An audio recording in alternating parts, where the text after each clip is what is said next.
Hello there, welcome back. How are you all doing? Hope we are well. Hi to all my new subscribers. Hi to my old subscribers. Love you lots, guys. Hello. Now, I bet you're wondering what I'm doing here. Chatting to you right now. I should be making stuff. You're right, I should be making stuff. But I should have made stuff as well. I'm pretty sure you would remember that I had a red and gold dress planned. I had it planned for two reasons, two events, or as it were. I even had that nice little video to the music of Ravel's Bolero. It was a skater dress. Skater Ravel's Bolero, 1984. Google it. And it disappeared, didn't it? Yeah. Now, firstly, the main reason for that disappearing was because the main event, the party that I'd bought tickets for, sadly had to be cancelled reasonably last minute. So that was like a big blow, but it was also a bit of a relief because I was really struggling with it. I hated the fabric. I absolutely hated working with it. I've never worked with anything so awful in my life. That may sound dramatic, but if you're a maker, if you're a sewer, you understand that there are just some fabrics out there that you just won't get on with, that you actually begin to loathe looking and touching it. Let's start off with the pattern. This was the pattern, the skater dress. I got it from a magazine. It's a pretty straightforward, it's a beginner, adventurous beginners. I'm not sure what's adventurous about it, but it's a very classic dress. I had a classic dress like this years ago that I used to love wearing. And I thought I was going to make this out of a stretched red velvet, had a bit of glitter on it. The skirt was going to be removable and reversible, and it was going to be red on one side, gold on the other. I had some red stretched velvet and I had some gold lame. Now the pattern itself, pretty straightforward. I traced it out. I think I've got them in here, the tracings. I only traced out the top because it was a circle skirt at the bottom. Mistake number one. I'll go on to that in a minute. But the pattern itself was reasonably straightforward. It sewed up pretty quickly. The only modifications I made were really to the waist. I brought, let me have a look there. I brought the waist up. If you can't see it, I'll edit in a better picture. Lighting is terrible in this house, as always. I brought the waist up slightly because I am so short-waisted, high-waisted, whatever you want to call it. And like I said, it came together pretty quickly, and I'll probably make it again. Now, that was all fine, all hunky-dory, everything was going well. And then the fabric. This is it. This is the offending item. I can see glitter everywhere now. I'm going to have to put that away. I really can't stand this stuff. Oh, I mean it. I know you may think that I'm overreacting or something like that, but I simply cannot abide this stuff. I thought it was going to be great, you know, stretched velvet in that skater style, perfect. I know velvet can be difficult to work with, but you add glitter to it and my god, it's a mess. This is like the weapon of mass destruction of glitter bombs. I can see it everywhere already. You're probably not going to see it, but I can see the glittering in the atmosphere, and I've got glitter on the footstool and on my phone and on me. And then there was the lame. This stuff spits fibres like you wouldn't believe. In fact, I can still see some of them. This was done in December, and I hoover every week, and there were still little bits of lame on the floor. I've never hated working on something so much. So what were the issues?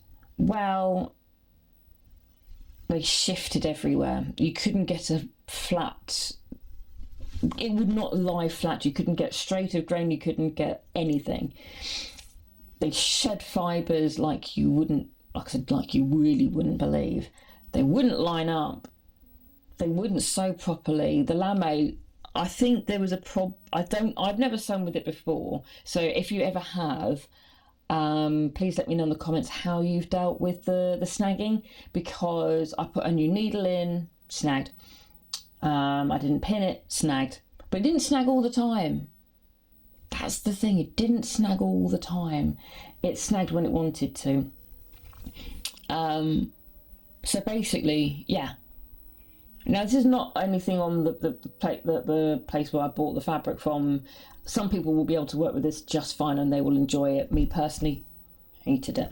So rather than me going on and whinging on about how it was unsuccessful, because it was, I thought there's a better, maybe a more positive way of doing it. So this is what I've learned. So I'm going to impart these tips onto you, so that you can make a more informed decision. So if you wish to carry on with it, go for it, good for you. I'm sure you'll make something really lovely. But if you're maybe new to sewing or you're new to that type of fabric, watch on. Tip number 1 for sewing with stretch, glitter velvet and lame. Don't.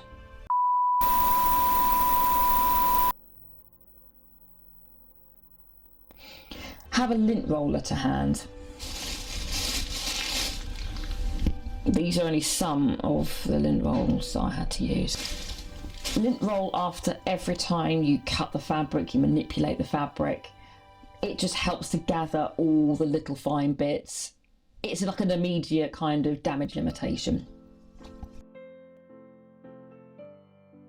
I would strongly recommend you hoover up each and every time you finish sewing for the day. It really will help. You will end up tracking the stuff through. You will find glitter in the bathroom. You will find it in the kitchen. You will find it everywhere. Dampen your scissors, because I actually found, because I was having to wipe my scissors down every time I'd cut into the fabric, and I actually found that helped. That actually helped to gather up some of the fibres. It stopped it shedding everywhere. So please don't run them under a tap. Don't put them in the bath or anything like that. But just lightly dampen with a kitchen towel.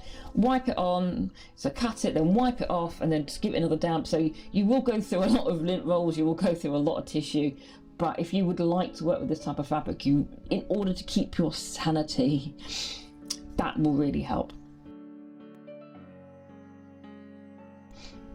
Try and cut everything on a hard surface. I can't really cut on my dining table because it's not a smooth surface. It's got lots of wood grain, stuff gets stuck in it, and it's not really convenient. So I have to do everything on the floor. Don't. If you don't have a decent cutting space, I do strongly recommend you don't use this fabric at all until you can find somewhere to do it, because this stuff can't really be cut nicely when it's on the fold. It shifts. As soon as you put it together, it's shifted. You try and bring it back, it's shifted back the other way.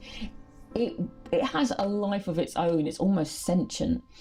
And putting it on the floor, because really the best way to cut with fabrics like this, and I will certainly do this in the future, is to cut it one piece at a time. So if I have to cut something on the fold, I will line it up once, cut half of it, fold it over then, and then cut around it that way.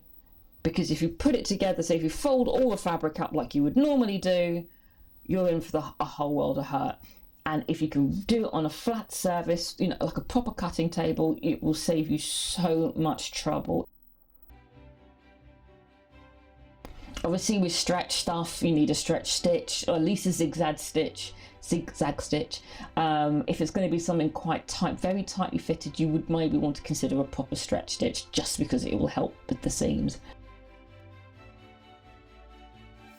Was that you didn't need to finish the edges on the stretched velvet. You didn't need to serge it or anything. That's a positive.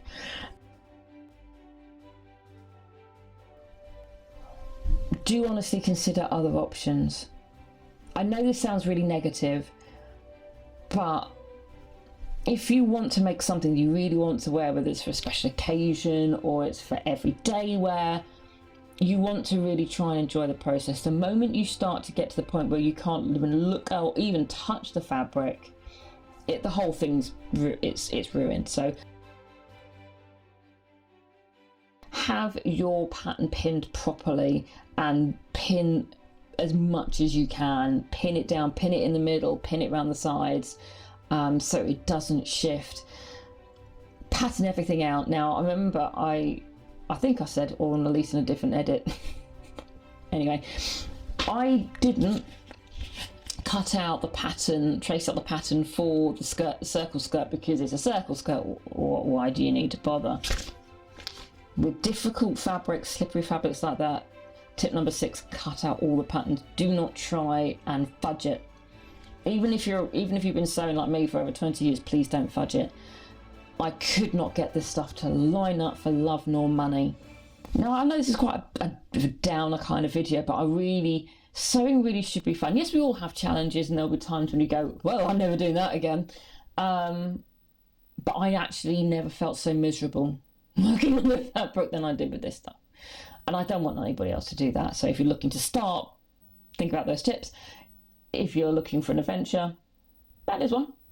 Think about those tips. But just be kind of honest with yourself. I mean, like I said, the lame, you can't serge it because I think it will just disintegrate and it will catch. I tried pinking it, which I had some really lovely pink edges, still shed. The more you sew, the more I sewed on it, the more pulls it had. So again, if you do have any tips, please let me know, because I've actually bought some very expensive ex-designer foil lame before I realised just how awful it was. Oh, good God, yeah. Well, I will certainly be making this dress again. I've got some lovely cotton sateen in my stash, which I will be making it from. And I now can get rid of. I've been keeping this because I wanted to make this video, and it's taken me a long time to do this video. I can get rid of this lot. I'm not keeping any of it. No, sorry, no can do. I can't do it. So there you go. Sorry guys, I had to get this off my chest. Okay, I love you, bye bye.